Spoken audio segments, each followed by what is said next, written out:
ਤੇ ਗੱਲ ਕਰਦੇ ਹਾਂ ਪੰਜਾਬ ਦੇ ਕਾਲਜ ਯੂਨੀਵਰਸਿਟੀਆਂ ਦੀ ਜਿਹੜੇ ਅੱਜ ਤੋਂ ਖੁੱਲਣ ਜਾ ਰਹੇ ਨੇ। ਜੀ ਹਾਂ, ਕਰੋਨਾ ਕਾਲ ਦੇ ਵਿਚਾਲੇ ਅੱਜ ਤੋਂ ਕਾਲਜ ਯੂਨੀਵਰਸਿਟੀਆਂ ਨੂੰ ਖੋਲਣ ਦੀ ਇਜਾਜ਼ਤ ਦੇ ਦਿੱਤੀ ਗਈ ਹੈ। ਹਾਲਾਂकि ਕੋਵਿਡ ਗਾਈਡਲਾਈਨਸ ਦੀ ਪਾਲਣਾ ਕਰਨੀ ਲਾਜ਼ਮੀ ਹੋਵੇਗੀ। ਵਿਦਿਅਕ ਅਦਾਰਿਆਂ ਦੇ ਵੱਲੋਂ तमाम ਤਿਆਰੀਆਂ ਮੁਕੰਮਲ ਕਰਨ ਦਾ ਦਾਅਵਾ ਕੀਤਾ ਜਾ ਰਿਹਾ ਹੈ, ਜਿਸ ਤਹਿਤ ਅੱਜ ਤੋਂ ਕਾਲਜ ਯੂਨੀਵਰਸਿਟੀਆਂ ਖੁੱਲਣ ਜਾ ਰਹੇ ਨੇ।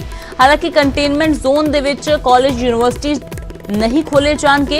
5 नवंबर ਨੂੰ ਹੀ ਸੂਬਾ ਸਰਕਾਰ ਵੱਲੋਂ ਐਲਾਨ ਕੀਤਾ ਗਿਆ ਸੀ ਕਿ ਕੋਵਿਡ ਗਾਈਡਲਾਈਨਸ ਦੀ ਪਾਲਣਾ ਕਰਦਿਆਂ ਯੂਨੀਵਰਸਿਟੀਆਂ ਅਤੇ ਕਾਲਜ ਨੂੰ ਖੋਲ ਦਿੱਤਾ ਜਾ ਸਕਦਾ ਹੈ।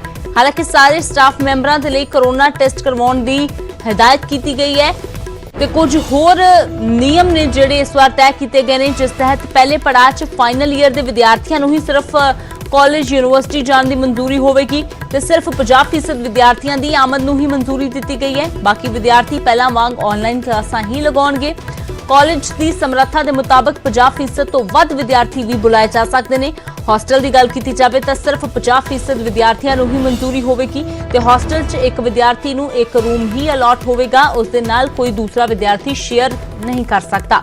कैंटीन लाइब्रेरी तो होर थावां ते सोशल डिस्टेंसिंग जरूरी है। समय-समय ते आरोग्य सेतु ऐप अपडेट करन दे भी निर्देश ने। बाहरी लोकां दी कॉलेज विच नो एंट्री है। कॉलेज च एंट्री ते एग्जिट गेट वख-वख रखे जाणगे। इस तो इलावा समय-समय ते सैनिटाइजेशन भी जरूरी है। थर्मल स्कैनिंग भी विद्यार्थियों दी होवेगी ते जेकर कोई विद्यार्थी ठीक नहीं पाया जाता तो उसनूं कॉलेज या यूनिवर्सिटी दे विच दाखल होने की इजाजत नहीं मिलेगी।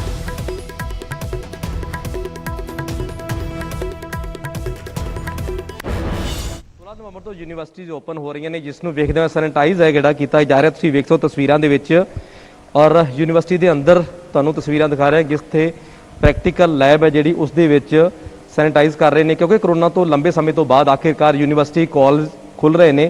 तां करके महाराजा रणजीत सिंह पंजाब टैक्नीकल यूनिवर्सिटी दीयां तस्वीरां तुहानूं दिखा रहा कि किस तरह साफ सफाई है, सैनिटाइज किया जा रहा पूरी दी पूरी लैब नूं, क्योंकि करोना के लंबे पीरियड तो बाद काफ़ी टाइम लैब सी जिहड़ी बंद रही सी, यूनिवर्सिटीज़ बंद सी, कॉलेज बंद सी, पूरी रफ्तार सी जिहड़ी वो खड़ गई सी। तां करके फिलहाल दोबारा तो स्टूडेंट इत्थे आउणगे और तुसीं वेख सकदे तस्वीरां दे विच कि पूरे दा पूरा जिहड़ा एरिया है उसनूं सैनिटाइज किया जा रहा है। पहला स्कूल बसिस तो लैके कॉलेज की बस, यूनिवर्सिटी की बस, होर भी तमाम जिहड़ा समान है, जिहड़े इंस्ट्रूमेंट जिहड़े इस्तेमाल होने हैं उसनूं भी जिहड़ा सैनिटाइज किया जा रहा है। तस्वीरां तुहानूं दिखा रहा कि यूनिवर्सिटी दे विच बच्चों ने आखिर आउणा है, क्योंकि कोविड के लंबे पीरियड तो बाद दोबारा तो बच्चों की एंट्री इत्थे होनी है तो पूरी दी पूरी लैब्स ने जिहड़ियां उसनूं फिलहाल सैनिटाइज किया जा रहा है। और सरकार की गाइडलाइन है, जिहड़े सरकार दी हदायतां ने उस दे चलदे बच्चों का डिस्टेंस भी बना के रखने वास्ते जिहड़ा गाइडलाइन दी गई है। चेयर्स ने जिहड़े बच्चों दी उसनूं फिलहाल सैनिटाइज किया जा रहा है तां करके करोना वर्गी महामारी बीमारी है जिहड़ी अगे ना फैले और दूसरे पासे जिहड़े बच्चों की स्टडी है वो खराब हो रही है उसनूं दुबारे तौर पर प्रॉपर तौर पर चालू किया जाए। कैमरामैन राजेश दे नाल सूरज भान, न्यूज़ 18 बठिंडा। मेरे नाल ने वाइस चांसलर डॉक्टर बूटा सिंह। सर, तैयारियां किस तरह की, चुनौती किस तरह की है? बिल्कुल जी, बहुत इन्हूं आपां चुनौती कह लीए जां, क्योंकि काफ़ी टाइम बाद है ना थोड़े जिहड़े कैंपसिस है उन्हां दी भी जे असीं कहीए कैंपसिस है तो बच्चों के नाल ही सोभदे है। तो गौरमेंट ने जो डिसीजन लिया है असीं वो बिल्कुल उन्हां दीयां गाइडलाइनस फॉलो करते हुए बच्चों नूं अलाउ करांगे। तो पहले स्टेज ते असीं सिर्फ जिहड़े साडे PhD वाले बच्चे है जां रिसर्च स्कॉलर्स हैगे है वो बच्चे बुलाए है ताकि वो जिवें सैटल डाउन हो जाते हैं तो एक सिस्टम बन जाता है। तो उस तो बाद असीं मास्टर्स वाले बच्चे उन्होंने क्लासां वास्ते इन परसन बुलावांगे तो उहदे बाद जिहड़े हौली हौली जिहड़े ऐड हो जाणगे साडे जिहड़े ग्रैजुएशन जां अंडर ग्रैजुएट वाले बच्चे। सर, इस तरह का माहौल जो होंदा है, चुनौतियां किन्नियां होंदियां ने जो स्टूडेंट्स ने आना है इत्थे, क्योंकि कोविड ने लेके पूरे देश दे विच महामारी चल रही है, हालात हजे पहले नालों बैटर ने पर फिर दोबारे हालात खराब होंदे जा रहे हैं। बिल्कुल जी, बिल्कुल चुनौतियां बिल्कुल हैगियां, क्योंकि जदों एक पहला सिस्टम ये बन गया कि एक साल ये प्रवेल कर गई गल है ना, तो उस करके बच्चों के मनां दे विच भी उन्हां दे मापियां दे मनां दे विच भी ये गल्लां आउणगीਆਂ कि असीं बच्चों नूं भेजीए जां उत्थे की कंडीशन है। तो पर वो सारियां चुनौतियां दा असीं बिल्कुल ध्यान रखते हुए वो चुनौती नूं भी चुनौती देवांगे कि ताकि साडे जिहड़े बच्चे है वो कैंपस दे विच आउण, उन्हां दी इंटरैक्शन होवे, क्योंकि बेसिकली अगर टैक्नोलॉजी की गल करते हैं, टैक्नीकल यूनीवर्सिटी की गल करते हैं तो वो इन परसन लैब्स के आना वो बहुत जरूरी है बच्चों वास्ते।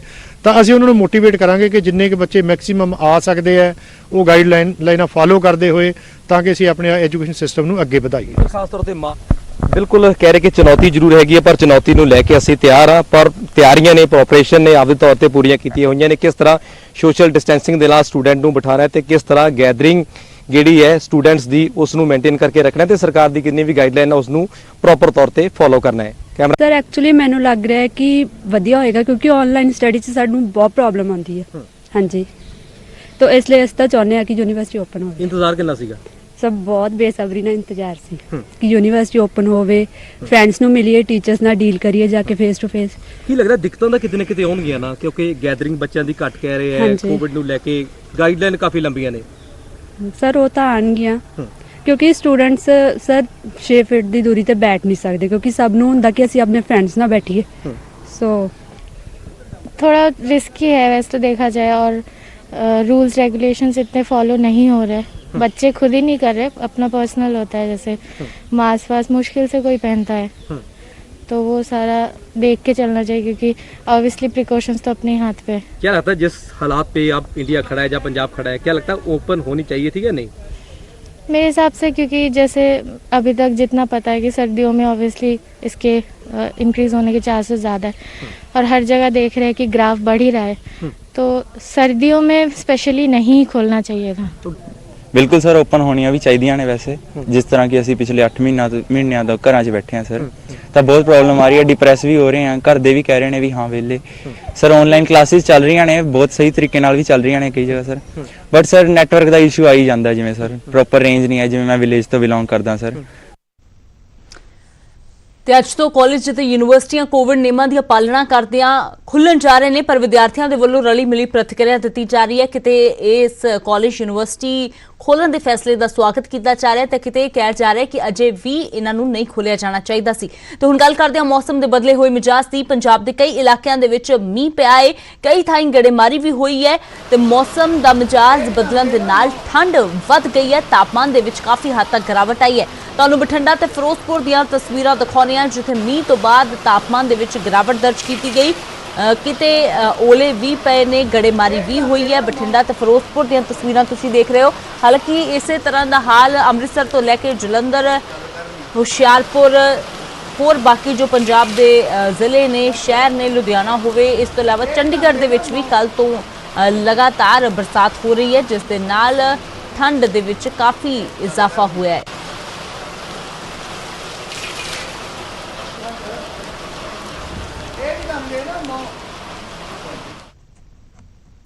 ਤੇ ਪੰਜਾਬ ਦੇ ਨਾਲ ਨਾਲ ਹਰਿਆਣਾ ਦੇ ਵਿੱਚ ਵੀ ਮੌਸਮ ਦਾ ਮਿਜਾਜ਼ ਬਦਲਿਆ। ਹਿਸਾਰ ਦੇ ਵਿੱਚ ਕੱਲ ਤੂਫਾਨ ਆਇਆ ਅਤੇ ਨਾਲ ਹੀ ਇੱਥੇ ਗੜੇਮਾਰੀ ਵੀ ਹੋਈ ਹੈ ਜਿਸ ਤੋਂ ਬਾਅਦ ਠੰਡ ਕਾਫੀ ਜ਼ਿਆਦਾ ਰਾਤੋਂ ਰਾਤ ਹੀ ਵੱਧ ਗਈ ਹੈ। ਤਾਂ ਨਵੰਬਰ ਦੀ ਅੱਧ ਦੇ ਵਿੱਚ ਜਾ ਕੇ ਨਵੰਬਰ ਮਿਡ ਤੱਕ ਠੰਡ ਪੂਰੀ ਤਰ੍ਹਾਂ ਆਪਣਾ ਅਸਰ ਜੋ ਦਿਖਾਉਣਾ ਸ਼ੁਰੂ ਕਰ ਦਿੱਤਾ ਹੈ। ਠੰਡ ਨੇ ਮੌਸਮ ਦਾ ਮਿਜਾਜ਼ ਬਦਲਿਆ ਤੇ ਕਈ ਥਾਵਾਂ ਤੇ ਗੜੇਮਾਰੀ ਹੋਈ ਹੈ। ਤਸਵੀਰਾਂ ਹਿਸਾਰ ਦੀਆਂ ਦੇਖ ਰਹੇ ਹੋ ਜਿੱਥੇ ਤੇਜ਼ ਝੱਖੜ ਅਤੇ ਤੂਫਾਨ ਦੇਖਣ ਨੂੰ ਮਿਲਿਆ ਹੈ ਤੇ ਉਸ ਤੋਂ ਬਾਅਦ ਗੜੇਮਾਰੀ ਹੋਈ ਹੈ ਤੇ ਫਿਲਹਾਲ ਤਾਪਮਾਨ ਕਾਫੀ ਘੱਟ ਇੱਥੇ ਦਰਜ ਕੀਤਾ ਜਾ ਰਿਹਾ ਹੈ।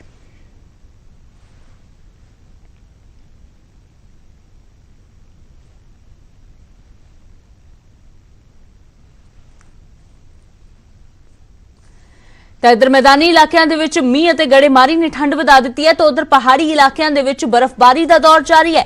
ਹਰ ਪਾਸੇ ਬਰਫ਼ ਦੀ ਚਿੱਟੀ ਚਾਦਰ ਨਜ਼ਰ ਆ ਰਹੀ ਹੈ। ਬਰਫ਼ਬਾਰੀ ਤੋਂ ਬਾਅਦ ਤਾਪਮਾਨ ਦੇ ਵਿੱਚ ਭਾਰੀ ਗਿਰਾਵਟ ਦਰਜ ਕੀਤੀ ਗਈ ਹੈ ਤੇ ਕਈ ਥਾਈਂ ਤਾਪਮਾਨ ਮਾਈਨਸ ਤੱਕ ਪਹੁੰਚ ਗਿਆ ਹੈ। ਹਾਲਾਂਕਿ ਬਰਫ਼ਬਾਰੀ ਦੇ ਨਾਲ ਬਾਗਬਾਨ ਕਾਫੀ ਖੁਸ਼ ਨਜ਼ਰ ਆ ਰਹੇ ਨੇ, ਪਰ ਸੈਲਾਨੀਆਂ ਦੀ ਗੱਲ ਕੀਤੀ ਜਾਵੇ ਤਾਂ ਉਨੀ ਤਾਦਾਦ ਸੈਲਾਨੀਆਂ ਦੀ ਇਸ ਵਾਰ ਨਜ਼ਰ ਨਹੀਂ ਆ ਰਹੀ ਜਿੰਨੀ ਅਕਸਰ ਇਹਨਾਂ ਦਿਨਾਂ ਦੇ ਵਿੱਚ ਬਰਫ਼ਬਾਰੀ ਦਾ ਲੁਤਫ ਲੈਣ ਦੇ ਲਈ ਦੇਖਣ ਨੂੰ ਮਿਲਦੀ ਸੀ, ਕਿਉਂਕਿ ਕੋਰੋਨਾ ਮਹਾਮਾਰੀ ਦੇ ਕਾਰਨ ਸੈਲਾਨੀਆਂ ਦੀ ਗਿਣਤੀ ਜ਼ਰੂਰ ਘਟੀ ਹੈ। ਤਾਂ ਪਹਾੜੀ ਇਲਾਕਿਆਂ ਦੇ ਵਿੱਚ ਬਰਫ਼ਬਾਰੀ ਦਾ ਦੌਰ ਜਾਰੀ ਹੈ। ਤਸਵੀਰਾਂ ਕਿਨੌਰ ਦੀਆਂ ਤੁਸੀਂ ਦੇਖ ਰਹੇ ਹੋ ਜਿੱਥੇ ਬਰਫ਼ਬਾਰੀ ਦੀ ਚਿੱਟੀ ਚਾਦਰ ਵਿਛੀ ਹੋਈ ਨਜ਼ਰ ਆ ਰਹੀ ਹੈ।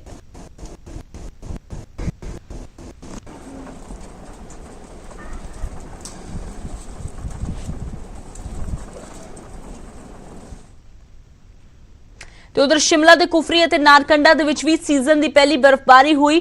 ਮਨਾਲੀ ਤੇ ਡਲਹੌਜ਼ੀ ਤੋਂ ਵੀ ਬਰਫ਼ਬਾਰੀ ਦੀਆਂ ਖੂਬਸੂਰਤ ਤਸਵੀਰਾਂ ਸਾਹਮਣੇ ਆਈਆਂ ਨੇ। ਹਾਲਾਂਕਿ ਤਾਪਮਾਨ ਕਾਫੀ ਹੇਠਾਂ ਡਿੱਗ ਗਿਆ ਹੈ, ਠੰਡ ਕਾਫੀ ਵੱਧ ਗਈ ਹੈ ਤੇ ਬਰਫ਼ਬਾਰੀ ਦੇ ਨਾਲ ਕਈ ਥਾਈਂ ਆਵਾਜਾਈ ਵੀ ਪ੍ਰਭਾਵਿਤ ਹੋਈ ਹੈ। ਤਾਂ ਗੱਲ ਹਿਮਾਚਲ ਦੀ ਕੀਤੀ ਜਾਵੇ ਤਾਂ ਵੱਖ-ਵੱਖ ਇਲਾਕਿਆਂ ਦੇ ਵਿੱਚ ਬਰਫ਼ਬਾਰੀ ਦਾ ਦੌਰ ਲਗਾਤਾਰ ਜਾਰੀ ਹੈ। ਕੁਫਰੀ ਹੋਵੇ, ਨਾਰਕੰਡਾ ਹੋਵੇ, शिमला ਅਤੇ ਹੋਰ ਜੋ ਉੱਪਰ ਦੇ ਇਲਾਕੇ ਨੇ ਉੱਥੇ ਲਗਾਤਾਰ ਰੁਕ-ਰੁਕ ਕੇ ਬਰਫ਼ਬਾਰੀ ਹੋ ਰਹੀ ਹੈ।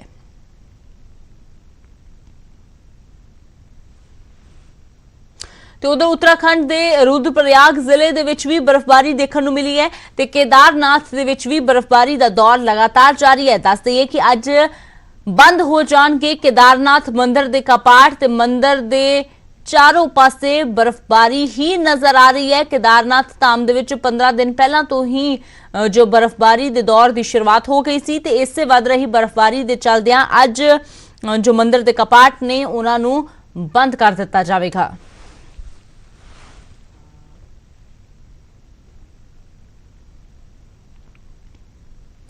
तो उधर पंजाब की गल की जाए तो पंजाब दे विच मीह लगातार जारी है पर इत्थे मीह बरनाला दे किसानां दे लई मुश्किल बन के आया है। पहला तो ही परेशान किसानां दी परेशानी होर वध गई है। दरअसल किसान पहला ही फसल दे विच नमी दी वध मात्रा दी समस्या दा सामना कर रहे सी तां अजिहे च किसानां नूं हुण फसल च होर नमी वधण दा डर भी सताउण लगा है। किसानां दे संघर्ष जिथे लगातार धरने प्रदर्शन जारी है पर उत्थे गल करिए जिथे लगातार किसान मंडियां विच भी बैठे ने जीरी का सीजन चल रहा है दूजे पासे कणक की बिजाई भी चल रही है पर अज जिहड़ी तेज बारिश जिहड़ी पै रही है पूरे पंजाब दे विच बरनाला की गल करिए बरनाला की मंडी में दिखावांगे अज तेज हवा के नाल तेज बारिश चल रही है। मंडी में किसान बैठे जरूर पोल्यूशन तो जरूर राहत मिली है क्योंकि एक पोल्यूशन हवा में जरूर घुलिया होया सी पर उस नूं लैके जिसे ठंड का मौसम भी बद चल रहा है तो उस नूं लैके किसानां नूं भी चिंता का विषय बने। किसान जो हजे कुछ किसान हजे भी मंडियां 'च बैठे ने जीरी नूं लैके तो दूसरे पर सवाल खड़ा होंदा है कि सरकारां ने भी ये जीरी खरीद लैंदे ने पर बोरियां हजे पईयां दिखावांगे इत्थे पानी मीह पै रहा तो जीरी मंडियां विच बरनाला की मंडी विच जिस हिसाब नाल जीरी हजे भी पई देखने मिली किसान भी इस तरह परेशान हो रहे हैं। इस चिंता का विषय जरूर बने किसानां लई कटने ते किसान आगू भी ने उन्हां नाल भी गल करांगे। की नाम है तुहाडा सर? पूर्ण सिंह जी। पूर्ण जी अज गल करिए लगातार किन्ने दिनों तो इत्थे तुसीं आए हो तो किन्ने दिनों तो अज मर गए तुहानूं किस कारण लेट होना पै रहा? ये 2-3 दिन हो गए जी। की लेट होना पै रहा जी? थोड़ा तो माड़ा नरम सीगा ਉਹਦਾ ਕਰਕੇ ਬੈਠਣ ਲੱਗੇ ਤੇ ਅੱਜ ਮੀਂਹ ਨਾ ਲੱਗਦਾ ਕਿ ਇਹਦਾ ਸਮਾਂ ਹੋਰ ਲੱਗੂਗਾ? ਇਹਦੇ ਨਾਲ ਸਮਾਂ ਹੋਰ ਲੱਗੂ 2-3 ਦਿਨ ਹੋਰ ਲੱਗ ਜਾਣਗੇ। ਹੋਰ ਲੱਗ ਜਾਵੇ ਤੇ ਲਿਫਟਿੰਗ ਦੀ ਦਿੱਕਤ ਆ ਰਹੀ ਹੈ? ਲਿਫਟਿੰਗ ਦੀ ਦਿੱਕਤ ਪਹਿਲਾਂ ਆ ਰਹੀ ਸੀ ਹੁਣ ਤਾਂ ਠੀਕ ਹੈ ਜੀ। ਤੁਹਾਡਾ ਕੀ ਨਾਮ ਹੈ ਜੀ? ਜਸਵੰਤ ਸਿੰਘ ਜੀ। ਜਸਵੰਤ ਜੀ ਗੱਲ ਕਰੀਏ ਕਿੰਨੇ ਦਿਨਾਂ ਤੁਸੀਂ ਇੱਥੇ ਬੈਠੇ ਹੋ? ਇੱਥੇ ਸਾਨੂੰ ਹੋ ਗਈ 2-3 ਦਿਨ। ਕੀ ਸਮੱਸਿਆ ਆ ਰਹੀ ਹੈ? ਸਮੱਸਿਆ ਜੀ ਥੋੜੀ ਜੀ ਪਹਿਲਾਂ ਦਾਣਾ ਥੋੜਾ ਜਿਹਾ ਹੋ ਸੀ ਗਈ ਧੁੱਪ ਲਵਾ ਸੀ ਹੁਣ ਥੋੜਾ ਜੀ ਬਾਰਿਸ਼ ਪੈ ਗਈ ਹੁਣ ਸਾਨੂੰ 2 ਦਿਨ ਹੋਰ ਵੇਟ ਕਰਨੀ ਪਈ ਹੈ ਜੀ। ਕਿ ਬਾਰਿਸ਼ ਤੁਹਾਨੂੰ ਲੱਗਦਾ ਕਿ ਬਾਰਿਸ਼ ਪਈ ਤੇ ਇੱਥੇ ਜਿਵੇਂ ਮਾਰਕੀਟ ਕਮੇਟੀ ਵਾਲੇ ਤਰਪਾਲ ਵਗੈਰਾ ਦੇ ਕੇ ਗਏ ਤੁਹਾਨੂੰ? ਹਾਂ ਜੀ ਕੁਝ ਦੇ ਗਏ ਸੀਗੇ ਉਦੋਂ ਮੀਂਹ ਪੈਣ ਨਾਲ ਤਾਂ ਕਾਹਨੂੰ ਖੜਦੇ ਜੀ ਮੀਂਹ ਨੱਕਰ ਬਾਅਦ ਤੇਜ਼ ਸੀਗਾ ਜੀ ਤਾਂ ਵਿੱਚ ਭਿੱਜ ਗਿਆ ਜੀ ਹੁਣ ਸਾਨੂੰ 2 ਦਿਨ ਧੁੱਪ ਹੋਰ ਲਵਾਉਣੀ ਪਊ ਜੀ। ਹੋਰ ਦਿੱਕਤ ਆ ਰਹੀ ਸਾਨੂੰ ਥੋੜੀ ਮਤਲਬ ਕਿ ਇਹ ਬਾਰਿਸ਼ ਕਰਕੇ ਚਿੰਤਾ ਦਾ ਵਿਸ਼ਾ ਜ਼ਰੂਰ ਵਧੇ ਕਾਰਨ? ਹਾਂ ਜੀ ਬਾਰਿਸ਼ ਕਰਕੇ ਸਾਨੂੰ ਜ਼ਰੂਰ ਹੋ ਰਹੀ ਜਿੱਥੇ ਕਿਸਾਨਾਂ ਦਾ ਚਿੰਤਾ ਦਾ ਵਿਸ਼ਾ ਜ਼ਰੂਰ ਵਧਿਆ। ਬਰਨਾਲਾ ਤੋਂ ਆਸ਼ੀਸ਼ ਸ਼ਰਮਾ ਨਿਊਜ਼ 18 ਪੰਜਾਬ। तो जिथे बरसात ने किसानों की चिंता वधा दी है उत्थे मानसा दे विच आसमानी बिजली का कहर देखने को मिलिया है। इत्थे आसमानी बिजली डिगण दे नाल एक मजदूर की मौत हो गई जबकि 3 होर लोग जख्मी हुए ने।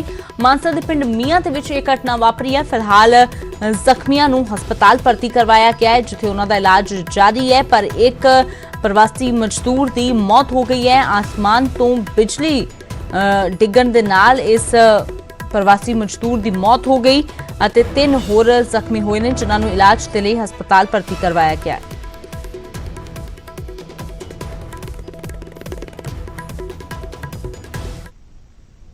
ਤੇ ਗੱਲ ਕਰਦੇ ਹਾਂ ਸੰਗਰੂਰ ਦੀ ਜਿੱਥੇ ਇੱਕ ਕਿਸਾਨ ਪਤੀ ਪਤਨੀ ਦੇ ਵੱਲੋਂ ਖੁਦਕੁਸ਼ੀ ਕਰਨ ਦਾ ਮਾਮਲਾ ਸਾਹਮਣੇ ਆਇਆ ਹੈ। ਇੱਥੇ ਦੋਵਾਂ ਨੇ ਜ਼ਹਿਰੀਲੀ ਚੀਜ਼ ਨਿਗਲ ਕੇ ਖੁਦਕੁਸ਼ੀ ਕੀਤੀ ਹੈ। ਕਿਸਾਨ ਜਗਮੇਲ ਸਿੰਘ ਤੇ ਕਰੀਬ 17 ਲੱਖ ਦਾ ਕਰਜ਼ਾ ਸੀ ਤੇ ਇਸੇ ਕਰਜ਼ੇ ਤੋਂ ਇਹ ਪਰੇਸ਼ਾਨ ਰਹਿੰਦਾ ਸੀ।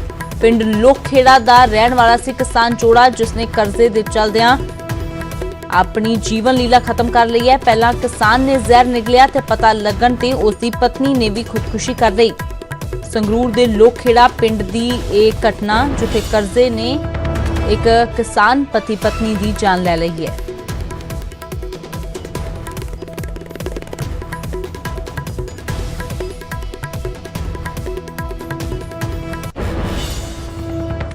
ब्रेक तो बाद एक बार फिर थोड़ा स्वागत है। हुण गल करांगे सारागढ़ी ते 21 सूरवीरां दी ਜਿਨ੍ਹਾਂ ਦੀ ਸ਼ਹਾਦਤ ਨੂੰ ਸਮਰਪਿਤ ਲੰਡਨ 'ਚ ਵੱਡਾ ਸਨਮਾਨ ਦਿੱਤਾ ਗਿਆ ਹੈ। ਇੱਥੇ ਸ਼ਹੀਦ ਹਵਲਦਾਰ ਈਸ਼ਰ ਸਿੰਘ ਦੀ ਮੂਰਤੀ ਸਥਾਪਿਤ ਕੀਤੀ ਜਾ ਰਹੀ ਹੈ, ਜੋ ਆਉਣ ਵਾਲੀਆਂ ਪੀੜ੍ਹੀਆਂ ਨੂੰ ਸਾਰਾਗੜ੍ਹੀ ਦੇ ਗੌਰਵਮਈ ਇਤਿਹਾਸ ਤੋਂ ਵਾਕਿਫ ਕਰਵਾਏਗੀ।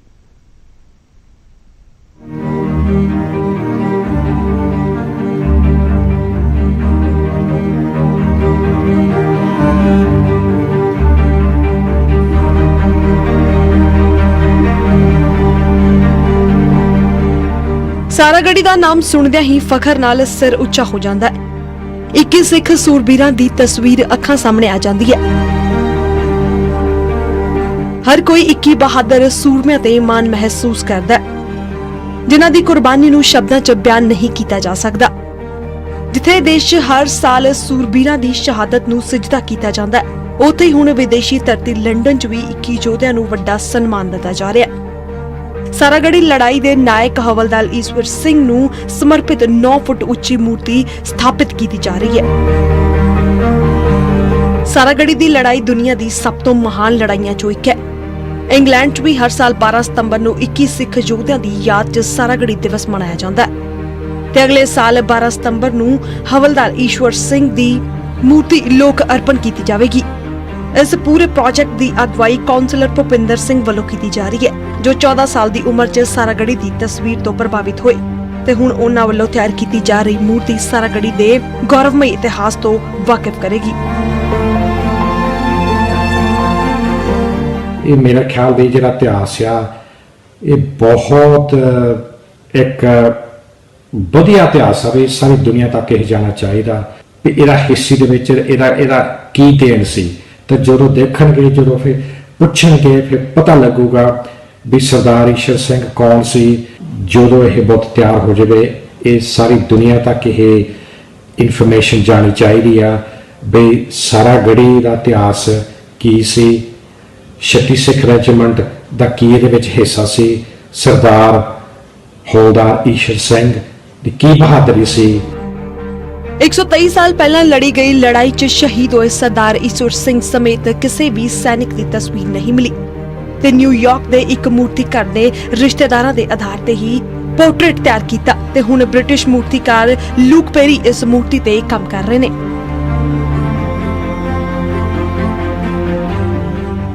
I think it's been lost within British culture a bit today because we just don't teach enough of that in our schools. But this is going to bring it to light. This is going to show the importance of these sorts of actions and the importance of those soldiers. So I'm really, really happy to be part of it and I'm very proud to have been asked. ਉੱਥੇ ਸਾਰਾਗੜ੍ਹੀ ਦੇ research ਕਰਨ ਵਾਲੇ captain ਜੇ ਸਿੰਘ ਸੋਹਲ ਦਾ ਕਹਿਣਾ ਹੈ ਕਿ London 'ਚ ਹਵਲਦਾਰ ਈਸ਼ਵਰ ਸਿੰਘ ਦੀ ਮੂਰਤੀ ਲੱਗਣਾ ਮਾਣ ਵਾਲੀ ਗੱਲ ਹੈ ਤੇ ਕਈ ਲੋਕਾਂ ਵਾਸਤੇ ਪ੍ਰੇਰਨਾ ਦਾ ਸਰੋਤ ਬਣੇਗੀ।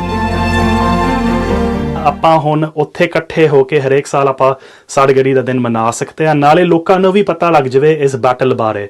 ਹੁਣ ਮੈਨੂੰ ਲੱਗਦਾ ਹੈ ਕਾਫੀ ਦੂਰੋਂ ਲੋਕ ਆਓਗੇ ਇਸ ਸਟੈਚੂ ਨੂੰ ਦੇਖਣ। ਇਹ ਪਹਿਲਾ ਸਟੈਚੂ ਹੈਗਾ ਆ ਇੰਗਲੈਂਡ ਦੇ ਵਿੱਚ ਜਿਹੜਾ ਸਾਰਾਗੜ੍ਹੀ ਨੂੰ ਹਿੱਦਾਂ ਯਾਦਗਾਰ ਦੇ ਵਿੱਚ ਬਣਾ ਰਿਹਾ ਹਾਂ।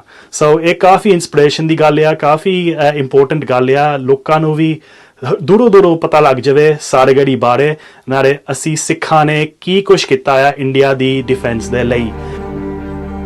ਜ਼ਿਕਰਯੋਗ ਹੈ ਕਿ 12 ਸਤੰਬਰ 1897 ਚ ਸਾਰਾਗੜ੍ਹੀ ਦੀ ਲੜਾਈ ਲੜੀ ਗਈ। ਹਵਲਦਾਰ ਈਸ਼ਵਰ ਸਿੰਘ ਵੱਲੋਂ ਲੜਾਈ ਦੀ ਅਗਵਾਈ ਕੀਤੀ ਗਈ। 10,000 ਤੋਂ ਵੀ ਜ਼ਿਆਦਾ ਪਠਾਨਾਂ ਨੇ ਚੌਂਕੀ ਤੇ ਹਮਲਾ ਕਰ ਦਿੱਤਾ। ਬ੍ਰਿਟਿਸ਼ ਰਾਜ ਦੇ 36 ਸਿੱਖ ਰੈਜੀਮੈਂਟ ਦੇ 21 ਸਿੱਖ ਸੈਨਿਕਾਂ ਨੇ ਡਟ ਕੇ ਮੁਕਾਬਲਾ ਕੀਤਾ। ਕਰੀਬ 200 ਪਠਾਨਾਂ ਨੂੰ ਮਾਰ ਮੁਕਾਇਆ। ਪਹਿਲੇ 1 ਘੰਟੇ 'ਚ ਹੀ ਪਠਾਨਾਂ ਦੇ 60 ਸੈਨਿਕ ਮਾਰੇ ਗਏ ਸਨ। ਕਰੀਬ 6 ਘੰਟੇ ਤੱਕ ਸਾਰਾਗੜ੍ਹੀ ਦੀ ਲੜਾਈ ਚੱਲੀ। ਸਾਰਾਗੜ੍ਹੀ ਦੀ ਰੱਖਿਆ ਕਰਦਿਆਂ 21 ਸੂਰਮਿਆਂ ਨੇ ਜਾਨ ਕੁਰਬਾਨ ਕਰ ਦਿੱਤੀ। ਦਿੱਲੀ ਤੋਂ ਸ਼ੈਲੇਂਦਰ ਵਾਂਗੂ, ਨਿਊਜ਼ 18 ਪੰਜਾਬ। तो ਹੁਣ ਗੱਲ ਕਰਦੇ ਹਾਂ ਭਾਈ ਦੂਜ ਦੇ ਤਿਉਹਾਰ ਦੀ, ਜਿਹੜਾ ਅੱਜ ਮਨਾਇਆ ਜਾ ਰਿਹਾ ਹੈ। ਜੀ ਹਾਂ, ਭੈਣ ਭਰਾ ਦੇ ਇਸ ਤਿਉਹਾਰ ਦੀਆਂ ਰੌਣਕਾਂ ਦੇਖਣ ਨੂੰ ਮਿਲ ਰਹੀਆਂ ਨੇ। ਦੀਵਾਲੀ ਤੋਂ ਇੱਕ ਦਿਨ ਬਾਅਦ ਭਾਈ ਦੂਜ ਦਾ ਤਿਉਹਾਰ ਮਨਾਇਆ ਜਾਂਦਾ ਹੈ, ਜਿਸ ਨੂੰ ਟਿੱਕਾ ਵੀ ਕਿਹਾ ਜਾਂਦਾ ਹੈ। ਸਵੇਰ 9 ਵਜੇ ਤੋਂ ਤਿਲਕ ਦਾ ਸ਼ੁਭ ਮੁਹੂਰਤ ਸ਼ੁਰੂ ਹੋ ਜਾਵੇਗਾ ਤੇ ਇਸ ਦੌਰਾਨ ਭਰਾ ਦੇ ਮੱਥੇ ਤੇ ਭੈਣਾਂ ਤਿਲਕ ਲਗਾਉਂਦੀਆਂ ਨੇ ਤੇ ਆਪਣੇ ਭਰਾ ਦੀ ਲੰਬੀ ਉਮਰ ਦੀ ਅਰਦਾਸ ਕਰਦੀਆਂ ਨੇ। ਤਾਂ ਭਾਈ ਦੂਜ ਦਾ ਤਿਉਹਾਰ ਅੱਜ ਪੂਰੇ ਦੇਸ਼ ਦੇ ਵਿੱਚ ਮਨਾਇਆ ਜਾ ਰਿਹਾ ਹੈ। ਦੀਵਾਲੀ ਤੋਂ ਇੱਕ ਦਿਨ ਬਾਅਦ ਭਾਈ ਦੂਜ ਦਾ ਇਹ ਤਿਉਹਾਰ ਮਨਾਇਆ ਜਾਂਦਾ ਹੈ। इस दिन भाई अपनी बहन के घर आके उससे टीका करवाता है और बहन अपने भाई की लंबी उम्र की कामना करती है, भगवान से ये दुआ करती है कि मेरे भाई की लंबी उम्र रहे और वो अपनी ज़िंदगी में कामयाब हो और हंसी खुशी से रहे। इस त्यौहार का ये महत्व है कि बहन अपनी भाई की लंबी उम्र की कामना करती है, उसको इस दिन टीका करती है और ये त्यौहार काफ़ी हर्ष और उल्लास से मनाया जाता है। तो फिलहाल इस बुलेटिन ਦੇ ਵਿੱਚ ਇੰਨਾ ਹੀ, ਮੈਨੂੰ ਦਿਓ इजाजत।